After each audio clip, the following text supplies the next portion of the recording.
Mr. Casito Channel, o portal das novidades. Apelecha mwanango mampala we mangitu wako na ilwe ishi mangali wako na ninae chiki chiyaka wabo chiki chiku wabo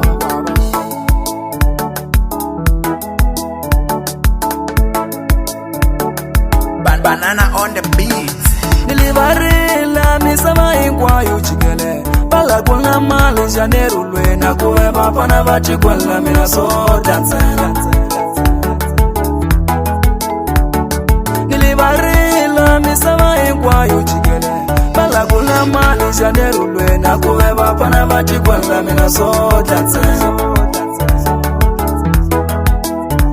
Inakava pana vati kwenila mina asuyingani ya kuvegetela mali na mbeso ikumeli tongo yotiwa iwala wo matangelako kanjani uvuga ufile ungachanga utsembile iniwe inakava pana vakagaza mavavo latiwa pepa chumbuka polokola kola tu chumbuka sinela la kola tu chumbuka matinyo makoli iwala wo matangelako Wena uchaba kutanga zwa kukala wena uchaba kutanga imali nagashi kwineja chinene papai eshunga yendi mala yawe ungoveketela kula kuchiki shaka wayembo yochona wenu wazwiranza zwakahle papai wayembo yochona wenu wazwiranza kutanga zwa kukanya tsunelan kupisa kalso tsunelan kutsemela shinyamani inga tsunelan kupisa kalso tsunelan kuundla papai uli mapuzela ya mina papai madela ya mina shikuti uli mini ngefiki ndawo iwo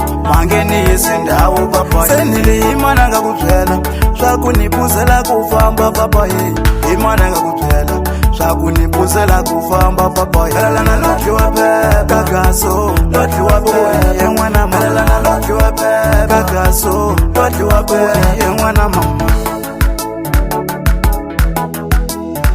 wena inga kukikiseka pere ujayele yini pere inga china kahle masebe tsikata kutunzula nasebe inga china kahle sekwete tsikata kutunzula sekwete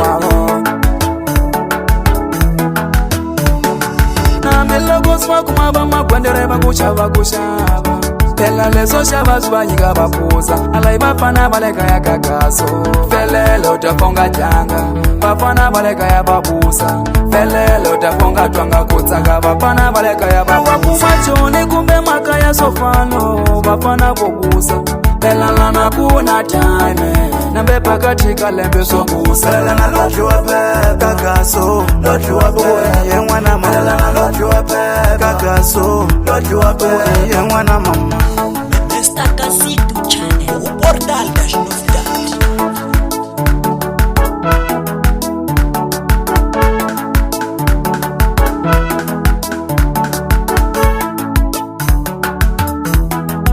Mr. Casito Channel, o portal das novidades. elalana lotliwa pepe kakaso lotliwa pepe mwana mama elalana lotliwa pepe kakaso lotliwa pepe mwana mama elalana lotliwa pepe kakaso lotliwa pepe mwana mama elalana lotliwa pepe kakaso lotliwa pepe mwana mama Mr. Casito Channel, o portal das novidades.